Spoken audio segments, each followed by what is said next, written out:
I am so sorry. Now you can hear me. You know, I'm so loud. I'm so used to people being able to hear me without a mic. That said, at 4:01 p.m. now, we will call this Beaumont Economic Development Committee meeting to order. We are not at quorum at this time, members, so we will be able to conduct informational business, provide some information, but we will not be able to vote on the minutes. At this time, I'm going to ask Ms. Wheelwright just to call the roll so that we can know who is here and then make some general announcements. Councilmember Santos? Here. Councilmember Fenn is absent. City Manager Todd Parton is absent at the moment. Economic Development Manager Kyle Warzinski. Here. Member Monir Ahmed. Here. Member Beneke. Present. Member Brown is absent at the moment. Member Geka. Here. Member Copeland, absent. Member Von Lawson. Present. Member Rob Moran, absent. Member Rader. Here.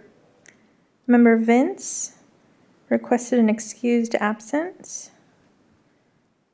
And student Angelina Segovia, absent. Alternate member Chandra Samuel did submit a letter of resignation from the committee.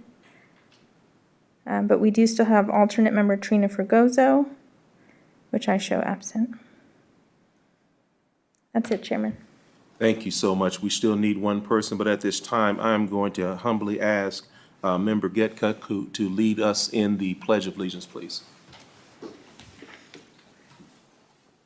Pledge allegiance To the Flag of the United States of America, to the republic for which it stands, one nation, under God, indivisible, with liberty and justice for all. Thank you so much, sir. That said, we've already heard from Ms. Wheelwright regarding those excused absences. I at least want to go on the record, and we as a committee have always been concerned about each other. We know that Ms. Samuel has resigned because of health reasons. I would ask you, no matter what your beliefs or thoughts are, to keep her in your prayers and thoughts. We want her to be healthy, and we'll pray for her recovery totally so she can continue to contribute to this community. We'll also ask for your thoughts and prayers for Member Vince. This is the second time I've missed seeing his smile and face sitting here to my left, and so I will hope that he's all right. He still owes me a big sloppy sandwich down there in San Jacinto, so we want to hope that he is all right. So keep him in your thoughts and prayers. This is absolutely my favorite time of year. So to all of you, hello, sir, how are you? To all of you, let me say not only happy holidays, happy belated Hanukkah, happy Merry Christmas, happy Kwanzaa, whatever you celebrate. I hope that we're doing it with love and hugging our family members because we're getting back to normal as a community. And I'm so excited that we're able to see each other. I had to tease Mr. Warzinski today, as my daddy used to say all the time, look like you've grown a couple inches, young man. I hadn't seen you in over a year, so it looks like you're growing taller. We're excited. With that, are there any adjustments that we should note to the agenda, Ms. Wheelwright, before we proceed? I don't have any adjustments. And I do believe we are at 8 members now, so we are at quorum, so we can move forward with the business that we need to conduct. Are there any conflicts of interest that need to be notated to this body? Hearing none at this point, do we have any public comments, Ms. Wheelwright? I have no written comments. Olivia, do we have anyone on the line? I have no callers on the line. Thank you very much. Hearing none, at this time, we will move on to approval of the minutes. I will entertain a motion from the body to approve the minutes, please. I will move to approve the minutes. Thank you. Last meeting. Second? Do I hear a second? I'll second. Thank you. I'll call roll if you're ready. Please, Ms. Wheelwright, thank you. Member Santos? Aye. Member Warzinski?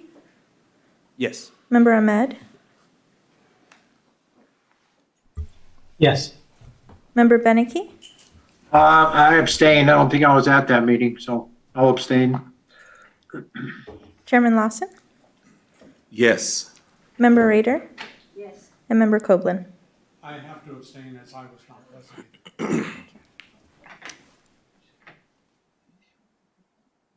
Thank you very much, and I'm assuming that it passed. Yes, All sir. right, thank you very much. That said, at this time, we will move on to updates of projects from city staff. Again, it is so good to see you present, Mr. Warsinski, and hear that those young ones are growing fast. We'll turn it over to you and your team, please. Thank you, sir. I appreciate that. So one thing I thought about going through the excused absences and that committee member Moran is not present tonight. I don't think he emailed me, but I know exactly where he is.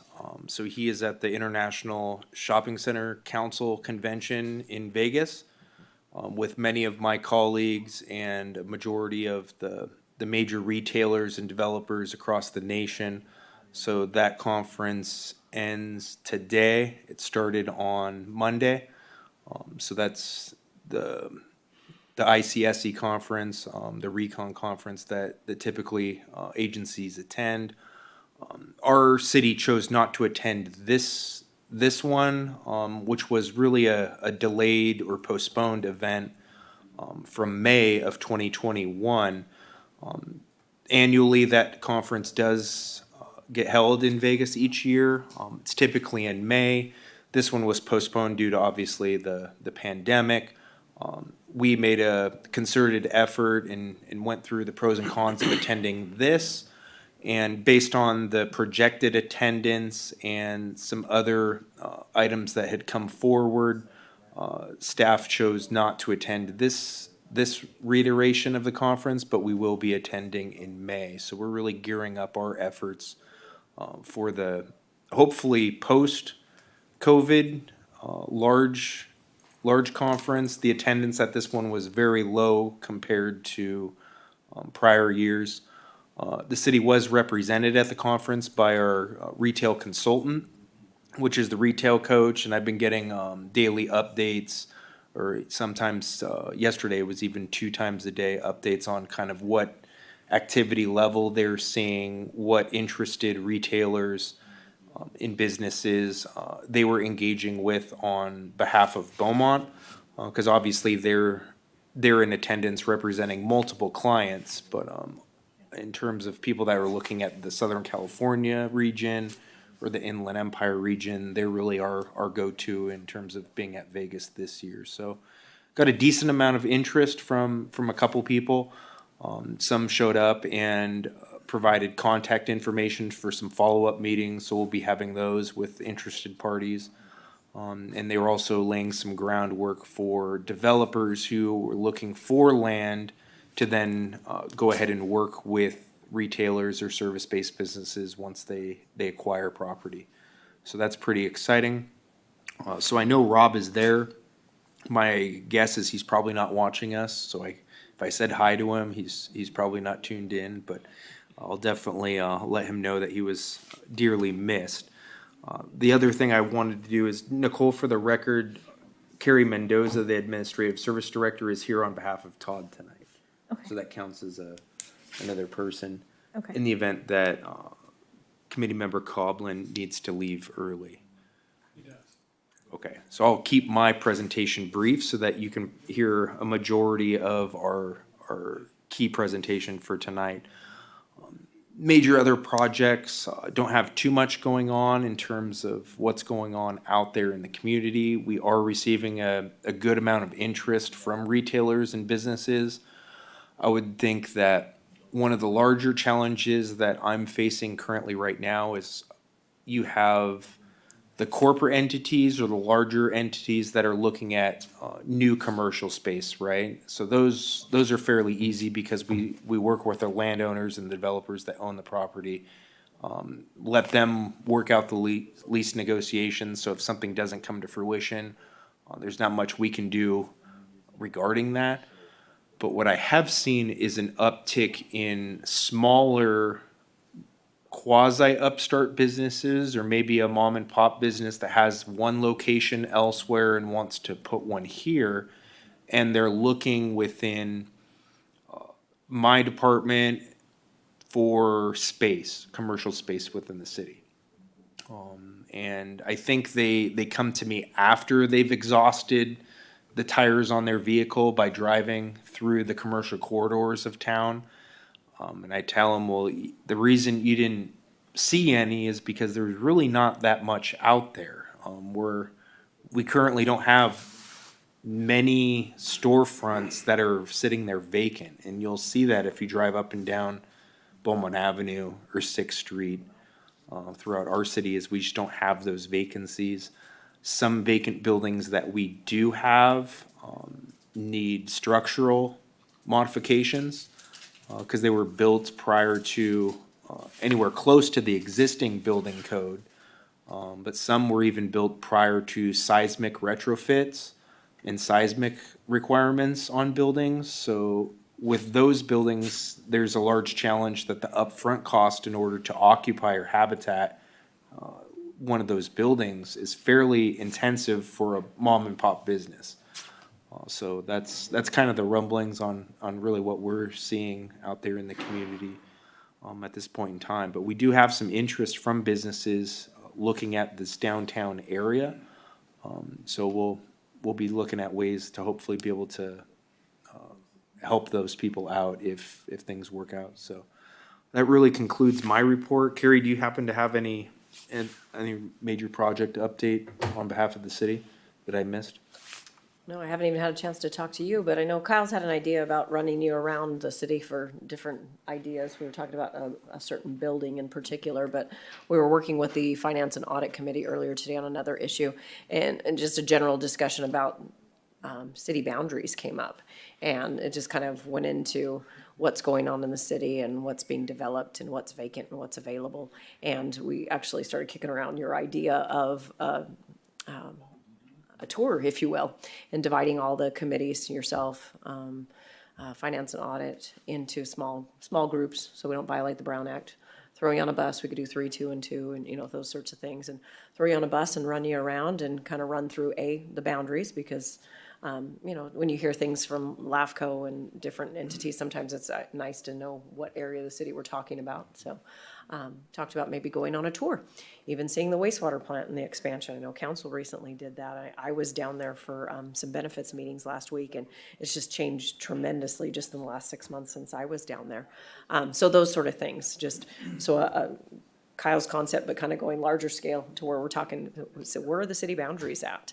And we probably can't even do it in one tour, but just breaking you all into small groups and running you around to look at and incorporating some of what Kyle's talking about, some of these vacant properties or vacant buildings, those sorts of things. His idea was to take you to one particular building, and now I think we're gonna take you everywhere.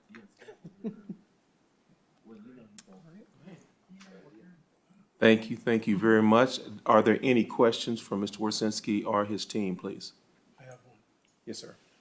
Just as an FYI, I don't know if I mentioned it already. I'm working with a restaurant chain about possibly coming out here. Mr. Copeland, your microphone. It's not picking you up. Okay, I'm working with BJ's Brewery to come out here. Also Black Bear Diner, which is new. New is a connection for me. Both organizations have expressed serious interest. We're looking at 3 different locations as possibilities. It's a bit of a stretch, but the third one is Cracker Barrel. And again, one of the locations that we're looking at will accommodate their needs, because they need a 6,500 foot floor plan, footprint. But anyway, just that, I wanted to let everybody know we're working with them, and I'll keep you updated. Also, my company, Berkshire Hathaway, will be relocating from 2nd Street to Beaumont Avenue. And we've engaged a contractor and architect, and I'll be the point person on that project as well. So, We're in Beaumont Avenue. nine, If you don't mind. would you like the actual address? No, I mean, it's the, is it between 8th Street to 10th Street or somewhere there, or Between 9th and 10th. 9th, 10th? Okay. Okay, Fantastic. thank you. Any other questions for Mr. Warsinski or his team, please? Yes, I have a question for either Yes, sir. Kyle or whoever. I think, thank you for a good report. I think it does look that the availability of commercial space is very limited in the business corridor. There are also limited vacant or open land if anybody wants to build something to expand. So I'm glad that we're taking a tour of the city boundary and seeing what's possible, what's potential. When you go outside the commercial area, there seem to be maybe a little more flexibility in open land, vacant land, and so forth. That's along the major corridors, major roads, and so forth. So hopefully that would be something that we would be considering too. That may require like city rezoning. Yes, and when Carrie said that the tour will include kind of the borders of the city, what we can do is show you, I mean, except on the north half, because the north half border, we don't have any extra land within our sphere of influence because it starts Cherry Valley. But on every other border, we have an imaginary line, if you will, that is the city limit.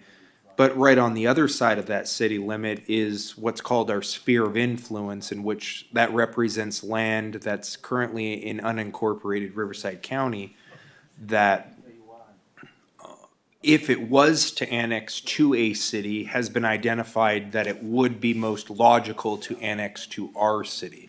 So as we go through our planning process and in our approved general plan that city council adopts, we are required to pre-designate land uses within the sphere and our city limit.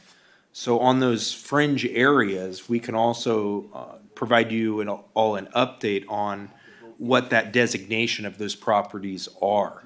So that way you know, hey, this area will be residential. This area, while it's dirt, may end up being industrial, or this area that is existing dirt outside the city is slated for more of a robust mixed-use commercial area, that type of thing. So I think that would be more than easy for us to provide, and probably provide you some insight on some land that historically has just looked like some dirt and some weeds out there, but give you some context on what that might be in the future. Thank you.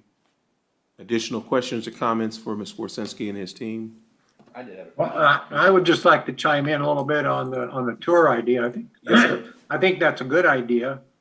And because I'm not quite sure, my wife, we drive around, my wife says, this is the city of Beaumont. I said, I don't think it is. I think it's the county of Riverside or maybe part of Cherry Valley. Having been on the planning commission, I'm familiar with the maps and everything, but things do change in terms of sphere of influence. So it would be helpful for me to go around and on a tour. So if you set something up, I'd like to be notified. Thank you, sir. Mr. Gagnon? Yeah, I do have a question. I was just curious if Terra Gen has broken ground yet on their new project? Anybody know? I don't believe so. I think I drove by there a couple weeks ago, and they had not broken ground at that point in time. Considering they received their approval from Planning Commission, was it October? They're probably in the middle of plan check for building and safety for their building permits and grading permits through Public Works. So upon receipt of building permits and grading permits, that's when I would expect ground to be broken. What property is that? Where's that? South of 4th Street on the east side of Veely, Oh, directly south of the Edison substation. okay. Additional questions or comments for Mr. Warsinski? Hearing none, then we'll move on to the next item, and I will, if you'll permit me, introduce this young man that is going to come and visit with you. I will tell you right off the bat, I have to tease him a little bit. When I first met this young man, they told me, they said, hey, and when they told me I met this young man, they told me, they said, hey, this guy graduated from USC. And I said, well, this is a Southern boy. I said, I can get along with him, being a Southern boy myself. Come to find out, it wasn't the University of South Carolina. It was USC South, but it was South California. I still took him out to breakfast. I didn't throw him away, and I adopted him. So he's an adopted Southern boy, but University of Southern California. It is my pleasure to present to you Dr. Ralph Berry. He serves as the Executive Director and founder of ERIC. He is going to explain that acronym to you, although it says here a business incubator. His brains have gone well beyond that concept of what an incubator is. He is a content expert in working with businesses and startups and economic and workforce development. We are blessed at Mount San Jacinto to have him as a team member. I've had an opportunity to spend an enormous amount of time with him, and he is a visionary. So, as we would say back home in the South, Dr. Berry, that podium belongs to you, son, and you get to keep it until we can wrestle it away from you. So, give us your best. I thank you, and that's, this is on, correct? That's quite the introduction, so I want to thank you a lot for that. Is this being shared, or do I need to? Yes, it will be. Okay. So just a couple things, just some quick housekeeping. Whenever I speak or present, I tell everybody that, one, I can tell stories and I can go off on tangents very, very quickly. So if you need to bring me back in, please do so. I also try to have it more of a discussion, if that's okay. If you have questions during the presentation, please just go ahead and hit me with those. I try to stay away from the lecture as much as I can, because I know lectures can put people to sleep. This is only 9 slides. Now, I had 25, I pulled it down to 9. I think we'll get through it rather quickly, so it shouldn't be too painful. Follow 777. Close. So what I've been working with Dean Lawson and Dr. Schultz and Director Myers and some other folks is our goal. Now I've been all over Southern California, but by way of this area, I have family in Calamasa, and I went to Indio High, and I went to junior high in Indio as well. So that's kind of my connection to this area and driving through the Pass area, as many people have done. I spent a lot of time in LA, don't hold that against me. So I'm trying to break out of the LA mold of worrying about traffic and worrying about where I'm gonna park all the time. So when I approached the school, we had initially talked about an incubator, and we wanted to move beyond that and go from an incubator into an actual resource and innovation center that could have labs, that could have startup businesses, could have mature businesses, a real comprehensive center to help kind of grow. The goal is to grow business and to develop the area, because another presentation that I did 2 weeks ago was on the Great Resignation and the Great Migration. And there's, as you are probably certainly aware, a lot of folks coming this way. Now, if they're not going to Texas, if they're not going to Florida, they're leaving LA and they're coming out this way. So there's a number of items on that. So I'll get with some of these slides here before I go on one of those tangents that I told you guys. I warned you ahead of time. So this is the background, and you're all aware of this. The district, how large it is, the different cities that it serves, just kind of the basic logistics. And this document that I'm presenting here is I call it the pitch document, and I did put it together for Director Myers and kind of allow him to use it to kind of pitch what we're doing in different areas. So you have to bear with me on a couple of these slides. So as I said before, the ERIC is the Enterprise Resource and Innovation Center, and it's a catalyst for the institution's commitment to regional economic development and serves as part of our overall career education vision to serve the needs of business and industry while building a well-trained workforce. So we've got a lot of different spheres that we're working with here. And I'm new to this, so I'm very new to, I'm basically used to being in business and When we want to pivot or we want to do something, we do it. I'm not used to all the different committees and the politics, and so you have to, again, excuse me. And that's why we've got gentlemen like Dean Lawson here and Roger Schultz. They're the gentlemen that can really handle that. That's not me. I'm not very good at that. I get in trouble a couple times on different reviews that I've had. People have said I'm too honest, so I'm trying to work on, I guess, being less honest, or at least not presenting so much honesty. So I am working on that, and it's difficult for me, but. As a quasi-academic, I do try to live in the real world, and I do appreciate theory, don't get me wrong, but I believe it has to be practical. It has to be applicable, right? There are some theories that are just, hey, they're great in a vacuum, but that's just where they live, and they're not gonna do anything else for us, so. And we put this slide together as just kind of the problem, and maybe saying the problem is maybe a little bit too much, but what my vision was, and we have 1,000 square feet over at our past campus, and we've moved some furniture in there. We're probably gonna do an official groundbreaking, if you will, probably in January. We've got some press behind it, we've got some other things we have to get together, but, the vision, the problem is this, the economic and business growth in the area, and the solution, which will be on the next slide, but the solution for us is to build this center. And I'm already working on some grants. That, again, the learning curve on that's pretty steep. I've never done any grant work before, and I'm doing it now and trying to get some grants from the state. And I've got our grant department involved, and we're doing some other stuff to try and get some funding so we can hire some individuals and also, get a larger space. But as you can see here, I think the most important point here is the last one, talking about what entrepreneurs do and do not have with respect to financial products and services, project management, basic business practices, and then networking. So myself as a recovering entrepreneur, I've faced those different things. I've burned through my own cash, I've burned through my credit cards, I've burned through bank loans, I've done all that kind of fun stuff.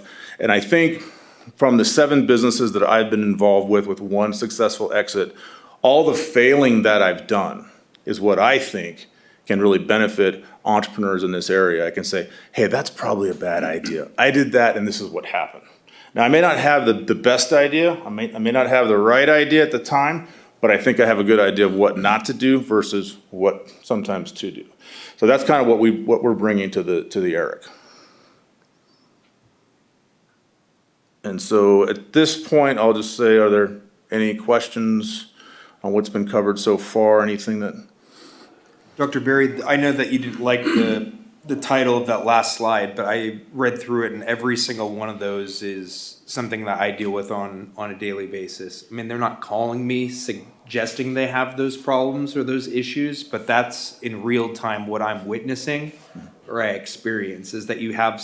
I always use a Mexican food restaurant as a prime example, right? That person knows how to make tamales and a great chile relleno and some tacos, but they have little to no training or expertise on any business aspect in terms of loans, access, marketing, advertising. None of that is their specialty. And that's oftentimes the things that they need in order to get people to realize that their tamales are good, right? And let's find a way to market them to the broader public. And Exactly. sell it So on. those problems, whether you may not like to say it's a problem, is truly an issue or a concern or an area of need within those startup businesses or entrepreneurs within this region. Okay, thank you. Yeah, and one of the things we've done, and I don't have it captured here, is I've got a number of contacts in business in different industries, QSR being one of them, quick service restaurant. Different things that I've worked on, and I've put together an advisory group. These individuals would be called, I was gonna call them venture mentors, but then I thought that was a little too cute, so I went with venture coaches. So, and those are individuals that, and I probably should add that slide, that will be available to the entrepreneurs in the area. So if there's someone who is in the QSR business, or is in the logistics business, or is in biotech, or is in certain industry, I feel pretty confident I can get someone to help them who's had high level success. Most of the individuals that have already signed up are C-level executives and entrepreneurs. One individual that I would like to get as an entrepreneur in residence is Greg Cook, the co-founder of Stone Brewing. I think we've got some stuff working with the college on brewing and wine and just distilling. And I think if I can get him, and I know I can get involved, I know I can get him involved at a certain level. I want to get him a little more involved, right? Because when COVID hit, he bought an estate in Hawaii and nobody saw him for a year. So I got to get him back from Hawaii. And I think I can because his best friend is one of my best friends. So I think I can work that angle and get him involved. But I'd like to get some folks like that involved for guest speaking, for coaching, for those things like that that can really, Greg has done a lot of stuff outside of brewing that nobody knows about. He has the Midas touch. I'm telling you right now, he is that guy. And so if we can get him involved, we can do a lot of things with him and with this company too. There could be opportunities for him. I mean, he doesn't have anything out this way. Maybe he needs to have a plant, or maybe he needs to have another restaurant. I don't know. But again, there's a number of things we can leverage from the ERIC, which is not just here's a desk for a tenant or here's a desk for someone to sit down, 2 or 3 hours a day. That's why we've gone past sort of the incubator title. So in terms of the solution, I've talked about it a little bit: coaching and mentoring, a platform to exchange and share experiences, the Greg example, support and searching for funding, and then the network, which we're already working on. I think one thing that's key with the ERIC is we would like to have Shark Tank type events. I know that we've had them in the past in different areas. I think we can put together a seed fund. I know UCR has put together $100,000 seed fund. I think we could probably do that. And then be able to parse out money to entrepreneurs that say won the Shark Tank competition and got the $2,000 or the $5,000, et cetera. And really that money be used to go to prototype. So you have a great idea, got it on paper. We've done some discussions we talked about 70 customer experience or customer discovery discussions. I talked to the founder of the sustainability incubator at USC. He has all of his entrepreneurs do 70 discussions with potential customers.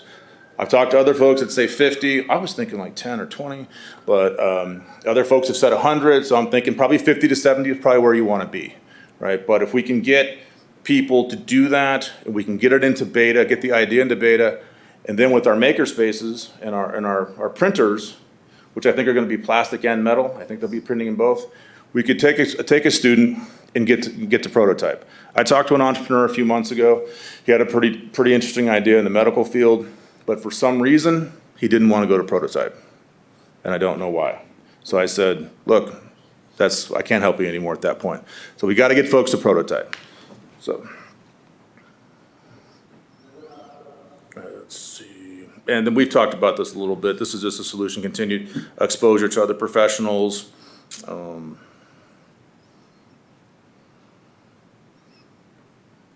Obviously, feedback's going to be very, very important there when you think about the success of small businesses. I just read an article on funding. 100 companies that look for funding, I think 2 or 3 get funded. So you're looking at 2%, 3%, probably maybe 1%. So, one thing we did talk about, and we talked about this at our lunch the other day and we talked about it in my doctoral program a lot, is let's try to fail early and fail often and get the failing out of the way. Let's blow through all that so we can focus on the success part of it. So I think a lot of folks, hey, nobody wants to fail. It's not the greatest feeling, but once we start getting that stuff out of the way, we can actually start focusing on success. So I think we have to embrace that. One of my classes, I did a failure resume. Anyone ever done a failure resume? Anyone ever done it? Try it sometime. It's on my computer. It's an eye-opening experience. Let me tell you, when you're not talking about how great you are, you're talking about all the things you've screwed up on, and it'll make you humble, which is probably the point of the exercise. But I was initially against it, but then I learned to embrace it. So, and then it's kind of like when you share that, it's kind of the group therapy approach. Well, I don't feel so bad now. He's got 8 failures, and I only got 7. Or whatever. You start kind of feeling better about yourself, and you start kind of embracing it. So it was an interesting experience, and I would recommend it. Try it sometime, and it's an eye opener. Like Edison. Like Edison. Absolutely, like him, with 10,000 failures, right, before he had the light bulb, right? Exactly, like, that's one of the things I talk about is Edison and all his failures before he had any success. And what's interesting about Edison was his number one, what was he? His associate in the lab was actually Tesla. And then Tesla quit Edison and went off and did some other stuff, so pretty interesting. But yeah, you're right, Edison had 10,000 failures before he had one success. I don't want to have 10,000 failures. I'd like to have less than that, but again, you can do it and still be successful. Here is another slide on background, just when it kind of started in the 60s, where it developed in Europe, and how it's recognized as a way of meeting a variety of economic and socioeconomic policies and goals. And here's these bullet points here if you look at them. What we're trying to do, obviously, employment and wealth creation. The only way to really get wealthy is to own a business and to grow that business. Working for somebody else can be nice, but you're probably not going to get rich doing it.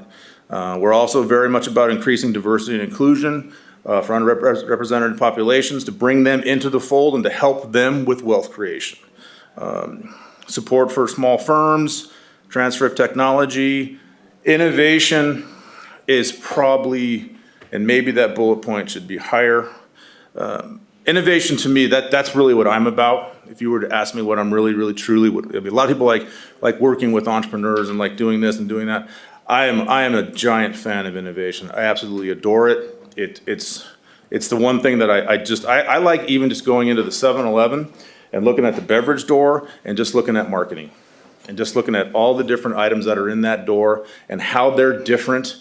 I mean, one's got 200 grams of caffeine, one's got 140, one's got chocolate, one doesn't. I mean, to me, that's just America, right? Innovating at that level and just and finding a way to be a little bit different in the marketplace, and that's how you succeed. So innovation is a huge deal to me.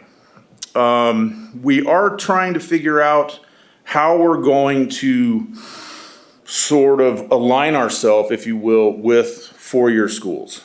And other, we could align ourselves with other incubators, other accelerators. Each incubator and accelerator is vastly different, right? They have different needs. They work in different industries. Some take a piece of the action, some don't. Some pay you rent, some you pay rent, some you don't. Some have a lot of control. They want weekly updates. You know, every Monday you come in at 9, give us an update. I mean, so a lot of entrepreneurs, I'm not really into micromanagement, but there's a lot of difference between every one of these. We need to figure out if we have someone that we don't eject into the marketplace, maybe we place them with San Diego State, USC, UCLA, UCR, whatever it may be. We have to figure that out. So we're still trying to work on that. And we're also, as I talked about before with the brewing example, we are trying to understand which industry clusters will make sense in the area. Is it ag? Is it ag tech? Is it green? Is it green tech? Is it a little bit of both? Is there some overlap there? I don't think they're all mutually exclusive. So we're trying to figure that out as well. And again, I think we've kind of touched on this and probably discussed this and why business incubation. You know, startup companies are very vulnerable. You know, most businesses half fail in the first year, the other half fail in the second year, and that doesn't leave you much left. We're trying to figure out ways to, if we can incubate these businesses in a way that creates, I mean, even though you'd put it on your failure resume, but if you started a business and it ran and was self-sufficient and profitable for 10 years, I wouldn't look at that as a failure. To me, that's a success, right? And again, you could say, well, in 10 years, it went this way. But what business hasn't fundamentally changed in a number of years as they go forward? So I'm still thinking that there's going to be something here, and maybe we haven't seen it. We don't know what it is, but we can find it, and we can nurture it, and that's how we can create jobs and wealth and things of that nature. And then that's our logo. So that's my 9 slides. I don't think I went off on too many tangents there. I tried not to. Any more questions? Yes. I have a question. Where do you get your clientele from? I mean, what kind of outreach do you do to inform your basic potential clients of the types of services you can offer them. So in terms of entrepreneurs, Yes. that's what we're working on right now. We're trying to figure out the pipeline for entrepreneurs. We will probably have some virtual ones. Most of the ones that I've spoken to were in the LA, Orange County, San Diego area, just because that's where my contact base is stronger. So we're going to probably have a virtual aspect to the incubator, but we'd like to think that the folks, even if they're out of the area, at some point, if they were to headquarter their business, it would be in this area. That's the goal. We don't have, I'll be honest with you, we don't have a great pipeline right now. We need to figure that out. We need to understand if there's something we can do with our business students or with, maybe someone coming out of the STEM arena. We're trying to figure that out because we need to get a pipeline. I was going to just piggyback on that for one moment, Mr. Beneke, if I could, and with Dr. Berry. One of the reasons we asked Dr. Berry to come to this, because we also see ourselves as an opportunity to become a pipeline. When Mr. Warsinski gets a call from these businesses who look for resources and services, he would be able to refer them to Dr. Berry in the Eric Center. If Ms. Rader, who is with our Chamber of Commerce, a distinguished member of our Chamber of Commerce, receives phone calls all the time of businesses who are interested and don't necessarily have the resources that they need, she would be able to refer those individuals to our center once it's up and running and at full capacity. So we're hoping that we too can work together in serving as a conduit to provide young upstarts with this as a resource right here in this community, right here in our backyard. Well, I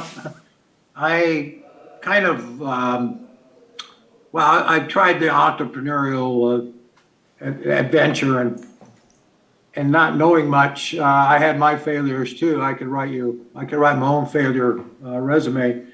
But, there are certain steps that people learn about when they think about going into business. And, you hear about fictitious business statements that you have to file. You hear about, you have to join the Chamber of Commerce so you can do your networking.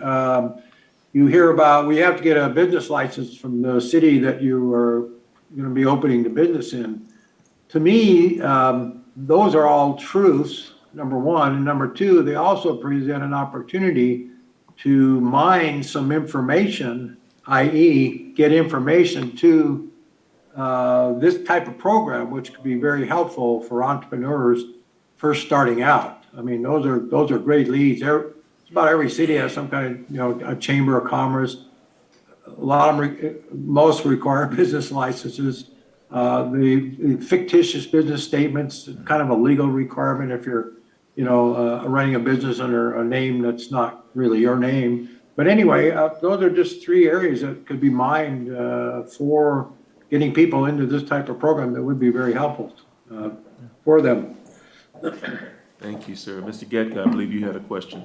Yeah, I was just curious, you mentioned IP as part of your program, intellectual property, correct? So do your advisors, coaches, are they going to help also with the patent applications or protecting and filing for patents, things of that sort? Yeah. We do have a couple of attorneys that are willing to help on a pro bono basis, at least to get that process started.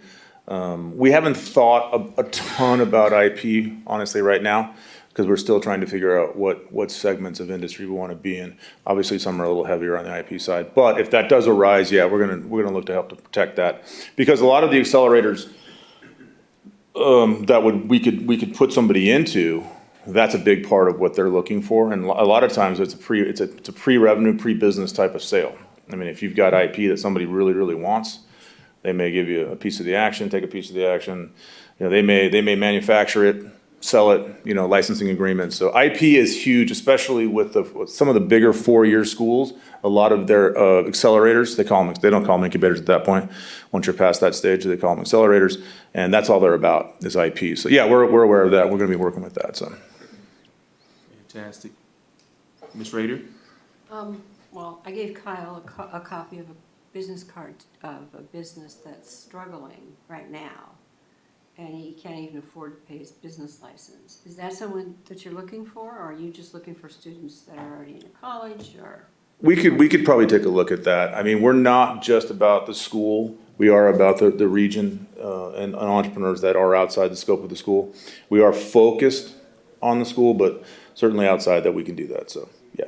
So let me know we'll get together later or whatever. You can just pass that on. It's off your desk.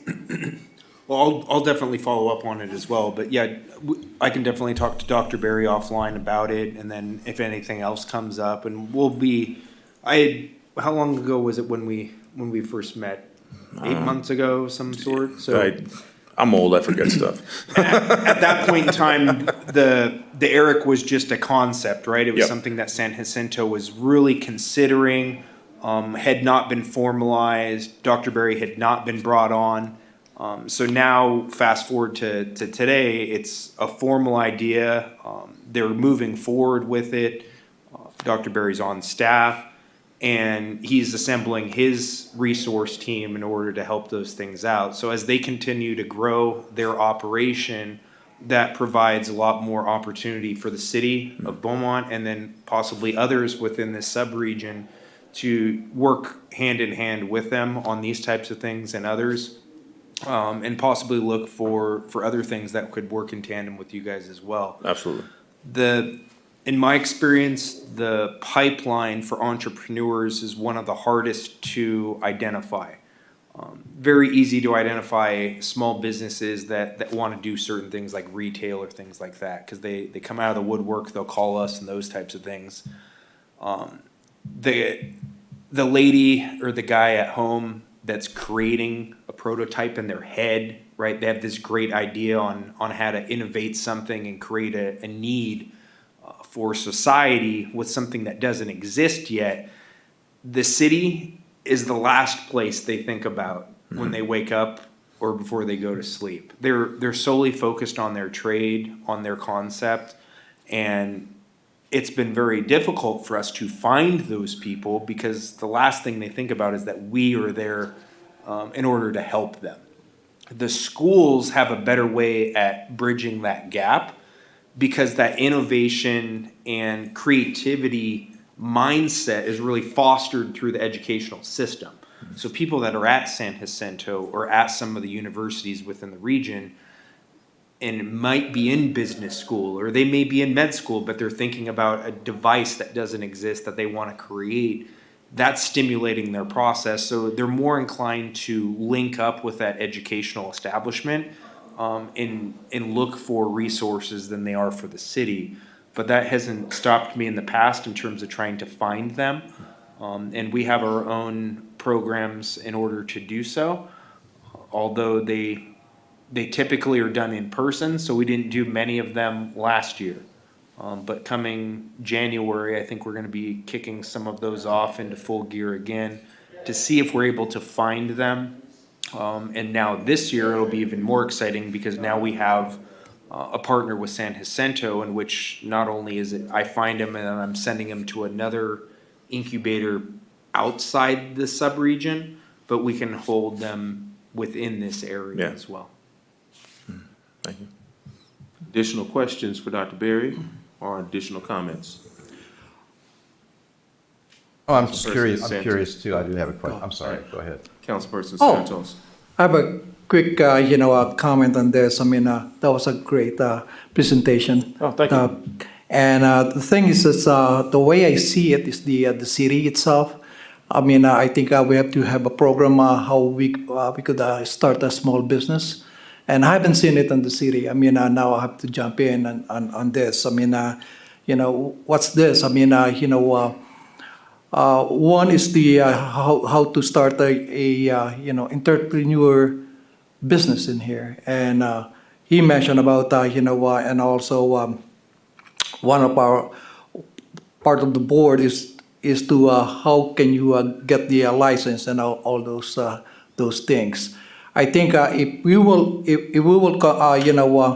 concentrate of being a business person, and we have a program here within the city, and also have a program how can we do a business plan planning on this. I mean, I think your program is so great. And also on the small business, it would be nice to have a financing. I mean, because I think that's the start of we embracing the people coming in. And then after that, we could jump in on a certain level, sending it to them on this. I mean, financing is the always the key, and also some of the entrepreneur doesn't know how to fill up a legal form. I'm talking about. I'm a businessman too. I mean, that's why I'm putting a basic in here, and if we will have that kind of program at the same time, doing orientations on the getting a license here in the city, and also the permit. I mean, just like you said, Kyle, some of the last thing they have to do is deal with the city, because we don't have that kind of program right now. Probably we could, coordinate with you and really, cooperate and do the all the ingredients. How can we start this kind of program? How to be a business within the city in here. And then LA people, I mean, they always come in. I mean, they shop here. I mean, I know that. I'm on a business, a real estate business.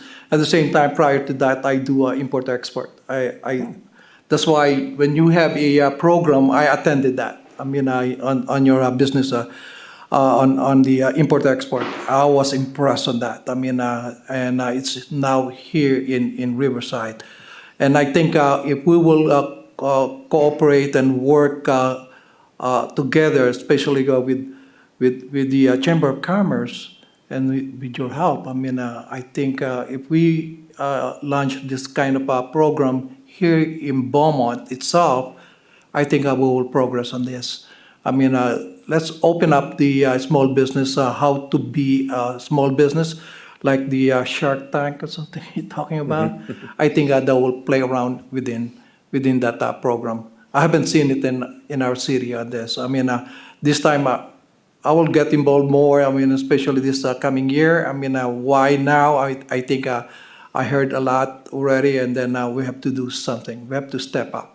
And I'm glad that you're bringing you guys, in here. It's an eye-opener right now. The incubator, I love it, man. I mean, they do it in Europe and heavily on that. They have all the guidance and how to be entrepreneur in Europe, especially in England. They're heavy on that. They have all the support. That's all. I Thank don't you. want you to lose your thought. I want to just piggyback on one thing. You don't mind me saying this, Dr. Berry, about our lunch just a little bit? No. Just a minute on lunch. One of the things, I love having lunch or eating with Dr. Berry, but he always gives me more work to do.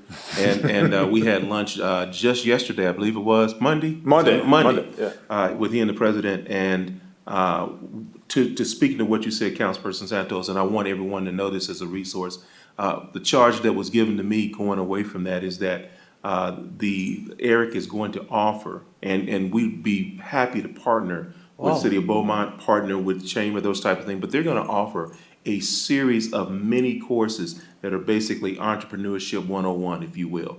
That financing, that how to fill out those Business forms. plan and everything. And these will be rolling classes. You're not gonna be on a semester system like we have our 4-credit system, classes that go 16, 18 weeks. No. There may be only a 1-day workshop. There may be a 2-day workshop, depending on what it is, that kind of thing. So we want you to keep your eyes open. They're gonna be a part.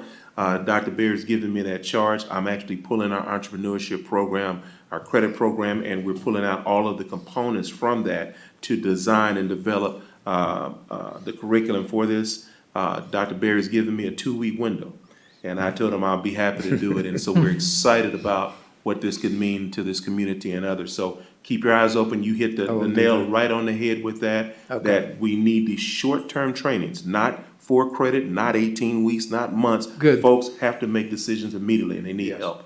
So we want to do that. And now, Mr. Very Decker, good. you I'm have pretty sure questions. you're never gonna go to lunch with me again. I'm telling you, man, I get more work every time I go to lunch and breakfast with you. At least Roger paid that time, right? Yeah, he did. Mr. Gecko. Yeah, thank you. Yeah, I was just curious. I just want to clarify in my mind. So you're talking about like a resource innovation center that's an actual building, a Yep. new building, new facility? It's out there at the pass. Right now, it exists. Oh, it If you does drive down, is it Spring? What's the name? Sunset, I believe. Sunset, yeah. Sunset, A campus is there. We have a campus in here. Oh, I know you do. I Yeah, just- that's where it's gonna be housed. Okay, cool. Yeah. Yeah, we've got 50 acres there. We've got 1,000, there's 4,000 square feet there on the campus now. We have 1,000 square feet in one of the buildings already dedicated. If somebody wanted an office space today, I have the key in the car. I can open it up and we can go to work today. We have 50 acres there in total that we'd like to possibly develop. We do, myself and Morris kid around a little bit. We're talking about, we have to have a facility big enough for his statue. If you guys know Morris. So we're thinking about a 9-foot bronze, maybe it'd be nice. And a ring of honor and some other things, but that's our joke. But, our vision is to have a comprehensive center. I would like to have it as big as possible. Yes. And I'd like it to be a destination, one of those kind of build it and they will come, because a lot of business people go out to the desert. A lot of billionaires live in the desert. There's a lot of folks that fly over, drive by, whatever. And I've always said about the place where I get that instant sugar shock. Where do I get those date shakes? Is it Hadley's? When I was living in LA and going out to see family, I always stop at Hadley's because that's the best date shake around, and I want to have 800 calories, and I want to have it in about 5 ounces. And I take people from the East Coast there. I make a point of stopping. So if we could have a business center, the Eric, on those 50 acres, that was the same thing. People could come out on Thursday, we do a Shark Tank, we do a pitch, and they go off to the desert on the weekend and bookend it or whatever. That's kind of the goal, is to have something like that. We want to have a destination is the goal, so. And then I'm curious on your Shark Tank event, what's the concept? It would be virtual, or you would invite? Well, I think we try to do it in person, and if folks couldn't make it, certainly have a virtual angle to it. But the key with a lot of those events, and I've done some stuff at different trade shows, is really the networking angle. And really, I've met Mark Cuban. I guess we're on TV, I better be careful, but I've met Mark Cuban. I don't know if I'd want to do business with Mark Cuban, honestly, if you've ever watched the show. But again, the awareness of your product. I do have a friend that did get an investment from Cuban from the Shark Tank. And they did pretty well. They didn't punch out as billionaires, but they still did pretty well. Again, so something like that, I think the networking aspect and the awareness aspect is really the key. Whether or not you get a deal, you don't always, they turned down Ring. Okay? Ring went out and sold to, who did they sell to? I forgot. Ring got bought for $1 billion after the Sharks turned them down. So they're not infallible. But again, being on the show is what drove them to that level. I forgot who they got bought by. It might have been Amazon. Was it Amazon? Yeah, it was somebody big. Yeah. But, so, again, that's the point though. The networking is big, but we'll have I think everything go forward, as you're aware, is gonna have a virtual component. I think we're always gonna have hybrid work. I think for a number of different reasons. I think we're gonna be able to reach a bigger audience. If we're sitting over there and somebody in LA wants to join us virtually, more the merrier. Well, let me say thank you to Dr. Berry for presenting. I am certain over time, especially with this group, you'll probably be invited back as you all are making changes and evolving with the ERIC. I'm excited, of course, to work with and support your efforts there. You know that we work very close together, and I tease him a lot, but he hasn't gotten rid of me yet. That said, you are welcome to stay with us for the remainder of our meeting, or you're welcome to excuse yourself. If you guys are going to midnight, I'm gonna have to bounce. No, not quite midnight. That was last night? Get out while you can. There you go. All right. We know you're a busy man, but thank you so much for stepping in and presenting to us, sir, and have a wonderful evening. Again, you're welcome to join. Thank stay you. with Thank you for your time. Yeah. Thank you. Alrighty. Thank you. At this time, we're going to move on to topics for future agendas. We have 2 items that are listed there. Am I hearing any recommendations for one of those topics to be on future agendas? Chairman, I also have to apologize. I should have put an item on that list that had been brought up by city council at a prior city council meeting. In fact, it could be considered one item or it could be considered 2, but Councilmember Fenn had asked the group to look at the the city building that the city owns on Grace Avenue. So if you're familiar with Grace, that's the small little cul-de-sac street. What is that, north of Fifth, south of Sixth, right next to Ramona's, in the old dry cleaner building. Yeah. We actually own that building to the south of the dry cleaner.